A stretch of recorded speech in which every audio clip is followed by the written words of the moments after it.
Boss Malayalam season 7 live അപ്ഡേറ്റ്സിലേക്ക് പോവാം. ഇന്നലെ പ്രോമോയിൽ കണ്ട അനുമോളെ വട്ടാക്കുന്ന ഒരു സംഭവം ഉണ്ടല്ലോ, അതായിരുന്നു ലൈവിൽ ഇപ്പോൾ കാണിച്ചത്. ആ പാട്ട് പ്ലേ ചെയ്ത് ലൈറ്റായിട്ട് അനുമോളെ ഒന്ന് പറ്റിച്ചു. പ്രതീക്ഷയോടെ ഓടി വന്ന അനുമോള് നിരാശയായി.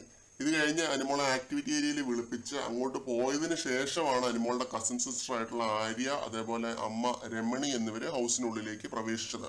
സ്വീകരിക്കാൻ ഗാർഡൻ ഏരിയയിൽ ഉണ്ടാവുമെന്ന് ഞാൻ പ്രതീക്ഷിച്ചു കേട്ടോ, കാരണം ജെസ്സിയിൽ നിന്ന് അങ്ങനെ ഒരു അവസരം കിട്ടിയിരുന്നു. ആര്യനും ആ ഒരു ഓപ്പർച്യൂണിറ്റി കൊടുത്തിരുന്നു. അനുമോള്, ആദില നൂറ, ഷാനവാസ്, അനീഷ്, അക്ബർ ഇവരൊക്കെയാണ് ശരിക്കും മെന്റൽ സ്ട്രെസ് അനുഭവിച്ചതെന്ന് നിസ്സംശയം പറയാനായിട്ട് പറ്റും. എന്തായാലും ഇതൊക്കെയാണ് പ്രധാന ലൈവ് അപ്ഡേറ്റ്സ്. അനുമോൾ അവിടെ ടാസ്ക് ചെയ്യുന്നുണ്ട്. അനുമോൾക്ക് കൊടുത്തത് ഒരു ബിഗ് ബോസിന്റെ ഒരു പോസ്റ്ററാണ് കൊടുത്തത്. ലാലേട്ടന്റെ പോസ്റ്റർ ഒന്ന് ജസ്റ്റ് ലോഗോ മാത്രമാണ് കൊടുത്തത്. അനുമോൾ അത് നിന്ന് അറേഞ്ച് ചെയ്യുന്നുണ്ട്. പിന്നെ ആര്യന് കൊടുത്ത പോലത്തെ തന്നെ വല്ല ടാസ്ക് ആയിരിക്കും കൊടുക്കുന്നതെന്ന് തോന്നുന്നു. ആര്യന് കൊടുത്ത ടാസ്ക് കോമഡി ആയിരുന്നു കേട്ടോ. അത് കഠിനമായിട്ടുള്ള ഒരു ടാസ്ക് ആയിരുന്നു എന്ന് പറഞ്ഞാലും ആര്യൻ അത് എളുപ്പത്തിൽ ചെയ്തു. ഇങ്ങനെ ബിസ്ക്കറ്റ് തലയെ വെച്ചിട്ട് അത് വായിലേക്ക് കൊണ്ടുവരുന്ന ഒരു ടാസ്ക് ആയിരുന്നു. അനുമോൾക്കും അങ്ങനെ എന്തെങ്കിലും ഒരു ടാസ്ക് ആയിരിക്കും ഇത് കഴിഞ്ഞ് കൊടുക്കാൻ പോകുന്നതെന്ന് തോന്നുന്നു.